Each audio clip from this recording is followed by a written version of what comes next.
Hello friends, இன்றைக்கி நம்ம ரொம்ப சூப்பரான யூஸ்ஃபுல்லான நம்ம டெய்லி லைஃப்க்கு தேவைப்படுற மாதிரியான கிச்சன் டிப்ஸ் அண்ட் ட்ரிக்ஸ் தாங்க பார்க்க போகிறோம். வீடியோ ஸ்கிப் பண்ணாமல் முழுமையாக பாருங்கள் ஃப்ரெண்ட்ஸ், அப்போ தாங்க பார்க்குறவங்களுக்குமே புரியும். இப்போ நம்ம வீடியோக்குள்ளே போகலாங்க. நான் இன்றைக்கி பார்த்தீங்கன்னா அரிசி எடுத்திருக்கேன். நம்ம வீட்டில் பொதுவாக நீங்கள் பார்த்தீங்கன்னா பிரியாணிக்காகவே தனியாக நம்ம பாஸ்மதி வாங்கி அரிசி நம்ம ஸ்டோர் பண்ணி வைப்போங்க. அந்த மாதிரி நம்ம பிரியாணி அரிசி நம்ம வாங்கி ஸ்டோர் பண்ணி வைக்கும் போதும் சீக்கிரமாகவே வண்டு புழு வந்துடுங்க. அந்த மாதிரி பிரியாணி அரிசிக்குள்ளே வண்டு புழு வராமல் இருக்க ரொம்ப நாளைக்கு நல்லா ஃப்ரெஷ்ஷாக இருக்க மறக்காமல் இந்த டிப்பை நீங்கள் ஃபாலோ பண்ணுங்கள். பிரியாணி அரிசி நீங்கள் வாங்கிட்டு வந்தோடனே ஒரு கண்டெய்னர் பாக்ஸ் எடுத்துகிட்டு அரிசி நீங்கள் கொட்டி வச்சுக்கணும். அதுக்கப்புறம் அரிசிக்குள்ளே நீங்கள் பார்த்தீங்கன்னா 2 வரமிளகா எடுத்துக்கோங்க. 2 வரமிளகா எடுத்து காம்பை நீக்கிட்டு அந்த அரிசிக்குள்ளே வரமிளகா போட்டுட்டு ஒரு டைம் நீங்கள் கை வச்சு நல்லா நம்ம கலக்கி விட்டுக்கலாம். அதுக்கப்புறம் எப்பவும் போல் மூடி போட்டு நீங்கள் ஸ்டோர் பண்ணி வைக்கலாம். இந்த மாதிரி நீங்கள் காஞ்ச மிளகா போடும்போது கலக்கி விடும்போது இந்த அரிசிக்குள்ளே காரத்தன்மை பட்டிருக்குங்க. இதனால ரொம்ப நாளைக்கு வண்டு புழு வராது. ரொம்ப நாளைக்கு நீங்கள் வைக்கிற அரிசி நல்லா ஃப்ரெஷ்ஷாக இருக்கும். கண்டிப்பாக நீங்கள் ட்ரை பண்ணுங்கள். அடுத்த டிப்பு என்னன்னு சொல்லி பார்க்கலாம். நான் இன்றைக்கி உளுத்தம் பருப்பு எடுத்துருக்கேங்க. நம்ம வீட்டில் நம்ம எப்போ உளுத்தம் பருப்பு வாங்கிட்டு வந்தாலும் சரிங்க, மறக்காமல் இந்த டிப்பை நீங்கள் ட்ரை பண்ணுங்கள். ஃபஸ்ட்டு நீங்கள் உளுத்தம் பருப்பு வாங்கிட்டுனா அப்படியே போட்டு பாக்ஸில் ஸ்டோர் பண்ணிக்கூடாது. ஃபஸ்ட்டு உளுத்தம் பருப்பு வாங்கிட்டு வந்து நீங்கள் வெயிலில் காய வச்சு எடுத்துக்கோங்க. அப்படி வெயில் இல்லைன்னா நீங்கள் ஒரு கடாயில் போட்டுட்டு ஒரு 3 நிமிஷம் போல் உளுத்தம் பருப்பை சூடு பண்ணி எடுத்துட்டு அதுக்கப்புறம் நம்ம பாக்ஸில் போட்டு வச்சுக்கலாங்க. இது போல் நம்ம உளுத்தம் பருப்பை பாக்ஸில் போட்டு வச்ச பின்னாடி இது கூடவே நீங்கள் ஒரு காஞ்ச மிளகா எடுத்துக்கோங்க. காஞ்ச மிளகா எடுத்துகிட்டு அதோட காம்பை நீங்கள் நீக்கிக்கோங்க. இந்த காஞ்ச மிளகா உள்ளுக்குள்ளே நீங்கள் வச்சுட்டு எப்பவும் போல் நீங்கள் இந்த போல் ஸ்டோர் பண்ணி வச்சிங்கன்னா உளுத்தம் பருப்பு ரொம்ப நாளைக்கு நல்லா ஃப்ரெஷ்ஷாக இருக்கும். முகல் வாடை வராது. அது மட்டும் இல்லாமல் வண்டு புழு வரவே செய்யாது. கண்டிப்பாக ட்ரை பண்ணுங்கள். அடுத்த டிப்பு என்னன்னு சொல்லி பார்க்கலாங்க. நான் இன்றைக்கி பார்த்தீங்கன்னா மிளகாய்த்தூள் எடுத்துருக்கேன். அதுக்கப்புறம் மசாலா பொருள் எடுத்துருக்கேன். நம்ம வீட்டில் பொதுவாக நீங்கள் பார்த்தீங்கன்னா மிளகாய்த்தூள், மசாலா பொருள், மல்லித்தூள் இந்த மாதிரிலாம் மறைச்சி நம்ம ஸ்டோர் பண்ணி வைக்கும்போது மழை காலமாக இருக்கட்டும் இல்லை வெயில் காலமாக இருக்கட்டுங்க, அந்த மசாலா பொருளில் சீக்கிரமாகவே சின்ன சின்ன உருண்டையை கட்டி ஆரம்பிச்சுக்குங்க. அந்த மாதிரி உருண்டை கட்டாமல் இருக்க இது கூட ஒரு பொருள் மட்டும் நீங்கள் சேர்த்தா போதும். அதே போல் புழு பூச்சியுமே வராமல் இருக்குங்க. அது என்ன நீங்கள் பார்த்தீங்கன்னா சால்ட்டு தாங்க. நீங்கள் கல் உப்பு எடுக்கக்கூடாது, சால்ட்டு தான் எடுத்துக்கணும். நான் இன்றைக்கி பார்த்தீங்கன்னா சால்ட் 1/2 டீஸ்பூன் போல் எடுத்துகிட்டு மிளகாயத்தில் கூட சேர்த்துக்கலாம். அதுக்கப்புறம் இன்னொரு 1/2 டீஸ்பூனுக்கு நீங்கள் சால்ட் எடுத்துகிட்டு இன்னொரு மசாலா பொருள் நீங்கள் சேர்த்துக்கலாங்க. அதுக்கப்புறம் எப்பவும் போல் நீங்கள் ஸ்பூன் வச்சு நல்லா நீங்கள் கலக்கி விடணும். இந்த சால்ட்டு பார்த்தீங்கன்னா மிளகாயத்தில் ஃபுல்லாகவே அடி வரைக்குமே நல்லா நீங்கள் கலக்கி வச்சு தாங்க ஸ்டோர் பண்ணி விடணும்.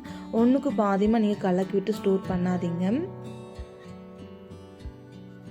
பாருங்கள், இப்போ நம்ம மிளகாய்த்தூள் நல்லா நம்ம கலக்கியாச்சு. அதுக்கப்புறம் இந்த கொத்தமல்லி தூள் இருக்கு இல்லையா, இதுவுமே நம்ம நல்லா கலக்கிக்கலாங்க. நல்லா நீங்கள் கலக்கி விட்ட பின்னாடி எப்பவும் போல் நம்ம மூடி போட்டு நம்ம ஸ்டோர் பண்ணி வச்சோம்னா ரொம்ப நாளைக்கு உருண்டையாக கட்டாமல் இருக்கும். அது மட்டும் இல்லாமல் வண்டு புழு பூச்சியுமே வரவே செய்யாது. நீங்கள் வைக்கிற பொருள் நல்லா ஃப்ரெஷ்ஷாக அப்படியே இருக்கும். கண்டிப்பாக ஒரு வாட்டி நீங்கள் ட்ரை பண்ணுங்கள்.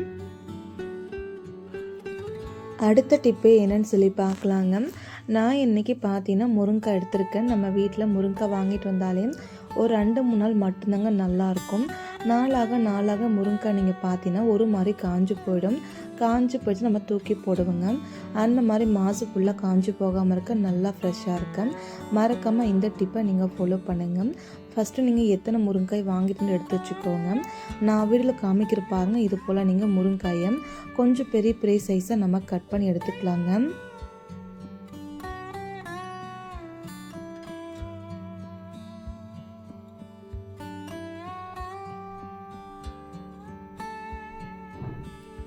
பாருங்கள், இப்போ நம்ம முருங்காய் நம்ம கட் பண்ணி எடுத்தாச்சு. இந்த முருங்காய் அப்படியே இருக்கட்டுங்க. அதுக்கப்புறம் நீங்கள் ஒரு 1/2 litre juice bottle water can இருக்கு இல்லையா, அதை நீங்கள் எடுத்துக்கோங்க. நல்லா வாஷ் பண்ணி எடுத்துக்கோங்க. இந்த வாட்டர் பாட்டிலை நீங்கள் அப்படியே வச்சுட்டு ஒரு பழைய கத்தி வச்சுட்டு கேஸ் ஸ்டவ் நல்லா நீங்கள் சூடு பண்ணிக்கணும். சூடு பண்ணிவிட்டு நான் வீடியோவில் காமிக்கிற பாருங்கள். இது போல் நீங்கள் கத்தியை சூடு பண்ணிவிட்டு இது போல் நம்ம கட் பண்ணி எடுத்துக்கலாம். இது போல் நீங்கள் கட் பண்ணும்போது சரியாக கட் பண்ண வரலாம். நீங்கள் கத்திரிக்கோல் இருந்தாலும் கட் பண்ணி எடுத்துக்கலாங்க. நான் பாருங்கள், ரெண்டுமே நான் கட் பண்ணி தனித்தனியாக வச்சுருக்கேன். இது ரெண்டும் நீங்கள் கட் பண்ணி விட்ட பின்னாடி மேலே கொஞ்சம் அன்ஈவனாக இருக்கிறதுனால கத்திரிக்கோல் வச்சு நல்லா நீங்கள் ஈவனாக நீங்கள் கட் பண்ணி எடுத்துக்கணுங்க. இது போல் நீங்கள் கட் பண்ணி எடுத்த பின்னாடி இதை நீங்கள் அப்படியே வச்சுக்கோங்க. அதுக்கப்புறம் நம்ம கட் பண்ணி மேல் பகுதி எடுத்துகிட்டு இது போல் நீங்கள் அழுத்தி நல்லா நீங்கள் க்ளோஸ் பண்ணிங்கன்னா அழகாக செட்டாகி உள்ளே அழகாக உக்காந்துக்குங்க. இந்த மாதிரி நீங்கள் நல்லா நீங்கள் போட்டு பார்த்துட்டு ரொம்ப அழகாக இருக்கும் பார்க்குறதுக்கு. அது மட்டும் இல்லாமல் நல்லா டைட்டாகவும் பிடிச்சிக்கோங்க. இப்போ இந்த வாட்டர் பாட்டிலை நீங்கள் அப்படியே வச்சுட்டு இதுக்குள்ளே நீங்கள் பார்த்தீங்கன்னா ஒரு அரை டம்ளருக்கு நீங்கள் தண்ணி நீங்கள் சேர்த்துக்கணும்.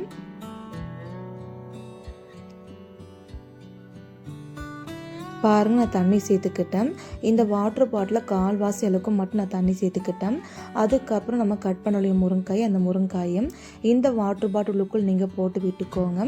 அதுக்கப்புறம் க்ளோஸ் பண்ணுற மூடி எடுத்து இது போல் நல்லா அழுத்தி நீங்கள் க்ளோஸ் பண்ணி விட்டுட்டா அது பார்க்க ரொம்ப அழகாக இருக்கும். அது மட்டும் இல்லாமல் ரொம்ப டைட்டாகவும் நீங்கள் பிடிச்சிக்கோங்க.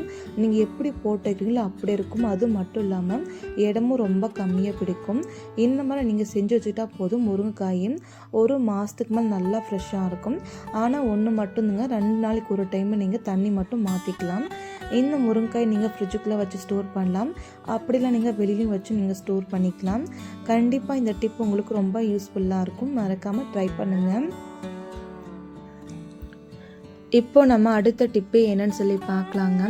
நான் இன்றைக்கி பார்த்தீங்கன்னா காஞ்ச மிளகா எடுத்திருக்கேன். நம்ம வீட்டில் காஞ்ச மிளகா வாங்கிட்டு வந்தாலே நம்ம காஞ்ச மிளகா யூஸ் பண்ண ஒரு மாதிரி வசன்னு ஆகிடுங்க. நிறைய பேர் வறுக்க மாட்டாங்க. வறுத்த வீடு ஃபுல்லாக காண்டாயிருன்னு சொல்லிட்டு நிறைய பேர் வறுக்காமல் அப்படி வச்சுப்பாங்க.